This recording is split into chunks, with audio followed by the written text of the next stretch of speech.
অবৈধ নির্বাচন বাতিলের দাবিতে আওয়ামী লীগের নেতাকর্মী ও পুলিশের ত্রিমুখী সংঘর্ষে রণক্ষেত্রে পরিণত হয়েছে ঢাকা ধামরাইয়ের রাজপথ। যদি আপনি বাংলাদেশে 5টি সিগন্যাল দেখতে পারেন তাহলে জানবেন যে আওয়ামী লীগ খুব শীঘ্রই ব্যাক করবে। সেই প্রেক্ষাপট যদি বাংলাদেশে আবার তৈরি হয় তাহলে পরে বাংলাদেশের মানুষ কিন্তু আওয়ামী লীগকে গ্রহণ করবে। 5টি সিগন্যাল, এই 5টি সিগন্যালের উপরে ভর করেই কিন্তু আওয়ামী লীগ ফিরবে।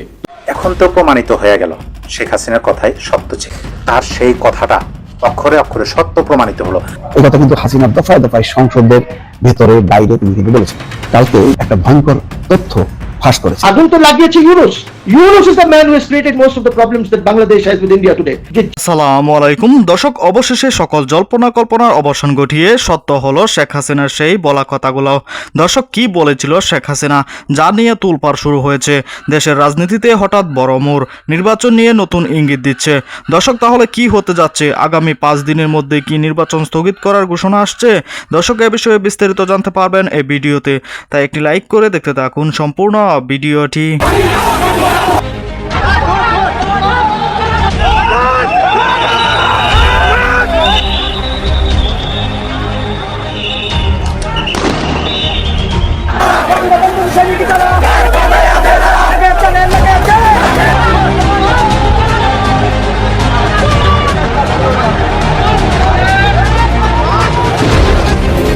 অবশেষে অবৈধ নির্বাচন বাতিলের দাবিতে আওয়ামী লীগের নেতাকর্মী ও পুলিশের ত্রিমুখী সংঘর্ষে রণক্ষেত্রে পরিণত হয়েছে ঢাকা ধামরাইয়ের রাজপথ।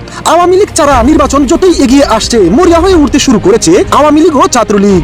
বাইরে ভাই, আওয়ামী লীগ হলো আরএফএল পাইপের মতো, এত সহজে শেষ হয়ে যায় না, উল্টো আরো দ্বিগুণ জোরের গতিতে ফিরে আসবে। এটা আওয়ামী লীগের টিকে থাকার এক অস্তিত্বের লড়াই। তাই নির্বাচন বাতিলের দাবিতে আওয়ামী লীগ ও ছাত্রলীগের নেতাকর্মীরা সংঘবদ্ধ হয়ে ঢাকা ধামরাইয়ে পুলিশের মুখোমুখি অবস্থানে দাঁড়ালে পুলিশের সাথে চলে দফায় দফায় ত্রিমুখী সংঘর্ষ। সেই ত্রিমুখী সংঘর্ষে রণক্ষেত্রে রূপ নেয় ধামরাই। সেই সংঘর্ষে আহত হয় প্রায় 20 জন পুলিশ। আওয়ামী লীগ ও ছাত্রলীগের তীব্র প্রতিরোধের মুখে বয়ে পিছু হতে বাধ্য হয় পুলিশ। বিক্ষুব্ধ নেতাকর্মীরা বলেন, এই অবৈধ সংবিধান বিরোধী নির্বাচন কিভাবে করে এই ক্ষমতালোভী ইউনূস সরকার সেটা মোকাবেলা করে দেখাবো।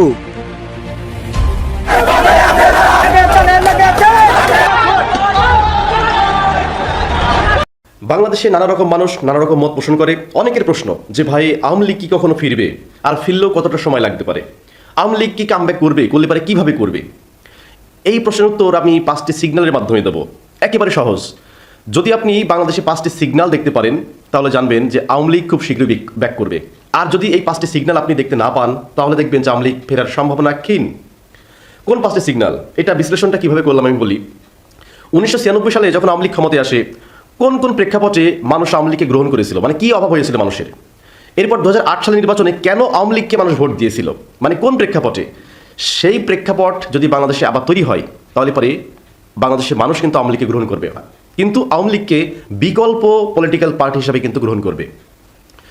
5টি সিগন্যাল, এই 5টি সিগন্যালের উপরে ভর করেই কিন্তু আওয়ামী লীগ ফিরবে। তো 5টি সিগন্যাল কি কি? প্রথম যে সিগন্যালটা সেটা হচ্ছে অতিমাত্রায় চাঁদাবাজি বেড়ে যাওয়া। যখন দেখবেন যে বাংলাদেশে অতিমাত্রায় চাঁদাবাজি বেড়ে গেছে তখন জানবেন যে বাংলাদেশের খেটে খাওয়া মানুষ বিকল্প দল হিসাবে আওয়ামী লীগকে বেছে নিতে পছন্দ করবে। আমরা ইতিমধ্যে দেখেছি যে গুলিস্থানে যে সমস্ত হকার আছে তারা বলতেছে যে আগে আমরা এখান থেকে চাঁদা দিতাম 5,000 টাকা, এখন সেই চাঁদা নিচ্ছে 10,000 টাকা। তাহলে পরে আগে যে চাঁদা নিত সেই তো ভালো ছিল। জাস্ট প্রেক্ষাপট। তো এইরকম যখন দেখবেন যে চাঁদাবাজের পরিমাণটা সবচেয়ে বেড়ে গেছে এবং চাঁদাবাজকে আপনি ঠেকাতে পারছেন না, তখন মানুষ কি বলবে জানেন? যে এই চাঁদাবাজদেরকে রুখতে হলে পারে, কারণ ওদেরকে তো মারার ক্ষমতা আমার নাই, তাদেরকে পিটানোর ক্ষমতা আমার নাই, তো সুতরাং ওদেরকে যারা পিটাতে পারবে তাদেরকে আনতে হবে। এই প্রশ্নটা যখন মানুষের মধ্যে চলে আসবে তখন দেখবেন যে আওয়ামী লীগ কামব্যাক করার সম্ভাবনা বেড়ে যাবে।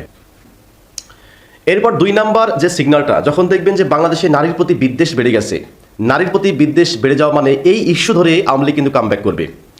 কারণ বাংলাদেশে যখন মৌলবাদী শক্তির উত্থান ঘটবে, তারা যদি বলে উন্না কিভাবে পড়তে হবে এটা যদি নারীদেরকে শিখিয়ে দেয়, যেমন আমরা ইতিমধ্যে দেখেছি নারীদের অনেক ফুটবল টিমের উপরে হামলা করা হচ্ছে, বিভিন্ন সংবাদ সম্মেলনে নারীদেরকে প্রবেশ করতে দেওয়া হচ্ছে না। এই যে নারীদেরকে একটা দমিয়ে রাখার চিন্তা, নারীরা যখন মনে করবে যে আমরা স্বাধীনতা পাচ্ছি না, নারীরা কিন্তু কম্পেয়ার করতে পারে যে আওয়ামী লীগের আমলে আমরা এত স্বাধীন ছিলাম, ইচ্ছা মতো চলাফেরা করতে পারতাম, ইচ্ছা মতো কথা বলতে পারতাম, ইচ্ছা মতো যেখানে সেখানে চাইতে পারতাম, অর্থাৎ আমাদের একটা পূর্ণাঙ্গ স্বাধীনতা ছিল। কিন্তু এখন দিনের পর দিন আমাদের সেই স্বাধীনতা খর্ব হচ্ছে।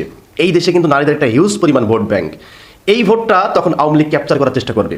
আওয়ামী লীগ এইটা বোঝানোর চেষ্টা করবে যে আমরা যদি ক্ষমতায় আসি তোমরা স্বাধীনভাবে চলাফেরা করতে পারবা, আমরা যদি ক্ষমতায় আসি তোমরা ফুটবল খেলতে পারবা, হকি বল খেলতে পারবা, তোমরা তোমাদের স্বইচ্ছায় কর্মসংস্থান করতে পারবা, তোমরা এগিয়ে যেতে পারবা।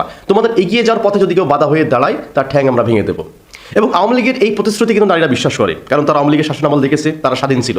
তো সুতরাং যখন দেখবেন যে বাংলাদেশে নারী বিদ্বেষীর সংখ্যাটা বেড়ে যাচ্ছে, এই ইস্যুটাকে কেন্দ্র করে আওয়ামী লীগ ফিরে আসার সম্ভাবনা অনেক কিন্তু বেশি। এরপর 3 নাম্বার যে সিগন্যালটা দেখলে আপনি বুঝতে পারবেন যে আওয়ামী লীগ কামব্যাক করতে পারে, সেটা হচ্ছে মৌলবাদী শক্তির উত্থান ঘটলে পারে। যেমন আমরা দেখেছিলাম যে এই যে 8 আওয়ামী লীগ কেন ক্ষমতায় আসে, এর কারণ এর আগে বাংলা ভাইয়ের জন্ম হয়। মানে তখন মৌলবাদ শক্তি এত অধিপত্য ছিল যে তাদের কথার বিরুদ্ধে গেলে পারে আপনাকে বিভিন্ন রকমের ফতোয়া দিয়ে বা বিভিন্ন রকমের তকমা লাগিয়ে আপনার জীবনটাকে শেষ করে দিবে। যেখানে সেখানে আপনার উপরে হামলা করতে পারে, তৌহিদি জনতার নাম দিয়ে আপনার উপরে হামলা করতে পারে। এই যে একটা উগ্রবাদী শক্তি বা যেটাকে আমরা বলতে পারি মৌলবাদ, এই মৌলবাদ যখন মাথাচাড়া দিয়ে উঠবে, এইটার উপরে ভিত্তি করে আওয়ামী লীগ কিন্তু কামব্যাক করবে। কারণ আওয়ামী লীগ সবসময় এইটা বোঝানোর চেষ্টা করে যে মৌলবাদ শক্তি দমনের জন্য আমাদের কোনো বিকল্প নেই, আমরা একমাত্র দল, আমরা গণতন্ত্রে বিশ্বাসী, আমরা ধর্মনিরপেক্ষতায় বিশ্বাস, কামব্যাক করতে বেশি সময় নেবে না। এরপর সর্বশেষ 5 নাম্বার যেই সিগন্যালটা দেখলে আপনি বুঝবেন যে আওয়ামী লীগ ক্ষমতায় আসতে পারে, সেটা হচ্ছে মার্কিন যুক্তরাষ্ট্রের বিরুদ্ধে যদি কোনো সরকার অবস্থান নেয়, বা মার্কিন যুক্তরাষ্ট্রের যে পলিসি, এই পলিসির বাইরে যদি অবস্থান নেয়। মার্কিন যুক্তরাষ্ট্রের পলিসিটা কি? যে বাংলাদেশ চলবে গণতান্ত্রিকভাবে, এখানে একনায়কতন্ত্র বা স্বৈরাচার এখানে উত্থান হতে পারবে না। দ্বিতীয়ত, এখানে মৌলবাদ শক্তি উত্থান হতে পারবে না। এখন এইটার বিপক্ষে যদি বাংলাদেশ সরকার যায়, সে যে সরকারই হোক না কেন, তখন দেখবেন যে সেই সরকারকে আমেরিকা ফেলে দিবে। আমেরিকা কোন সিস্টেমে ফেলে সেটা আপনারা সকলে জানেন, কিন্তু তারা কিন্তু কখনো স্বীকার করবে না যে আমরা তাদেরকে ফেলে দিয়েছি। যেমন শেখ হাসিনা স্পষ্ট বলেছে যে আমার পতনের পিছনে মার্কিন যুক্তরাষ্ট্র দায়ী। তো সুতরাং যদি কখনো দেখেন যে বাংলাদেশের অধিকাংশ মানুষ কিংবা এক শ্রেণীর মানুষ আমেরিকাকে দোষারোপ করতেছে, আমেরিকা বিদ্বেষী হয়ে উঠছে, তখন ওই গোষ্ঠীকে দমানোর জন্য বিকল্প পার্টি হিসাবে কিন্তু আওয়ামী লীগকে বাংলাদেশে নিয়ে আসার জন্য একটা স্পেস তৈরি করে দেবে আমেরিকা এবং ভারত মিলে। তো সুতরাং যদি কখনো দেখেন যে সরকার আমেরিকার যে পলিসি, এই পলিসির বাইরে যাচ্ছে, তাহলে বুঝবেন যে ইনস্ট্যান্ট যে সরকার আছে, এই সরকার আর বেশি দিন থাকবে না। তো প্রিয় দর্শক, আজকের ভিডিওতে 5টি সিগন্যালের কথা বললাম। এই 5টি গ্রিন সিগন্যাল যদি বাংলাদেশের কখনো হয়, কখনো দেখতে পারেন, তাহলে বুঝবেন যে এই 5টি গ্রিন সিগন্যালের উপরে ভর করে আওয়ামী লীগ বাংলাদেশে কামব্যাক করবে এবং বাংলাদেশের রাষ্ট্র ক্ষমতায় আসার চেষ্টা করবে, হয়তো উইদাউট শেখ হাসিনা।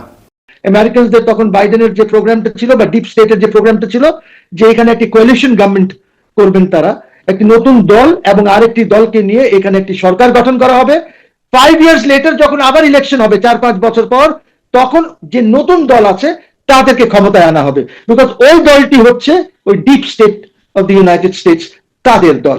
সো এইখানে এই মেকানিজমটা ডিপ স্টেট। প্রিয় দর্শক, সম্পূর্ণ ভিডিওটি দেখলেন, অবশ্যই বুঝতে পেরেছেন ভিডিওটি গুরুত্বপূর্ণ ছিল।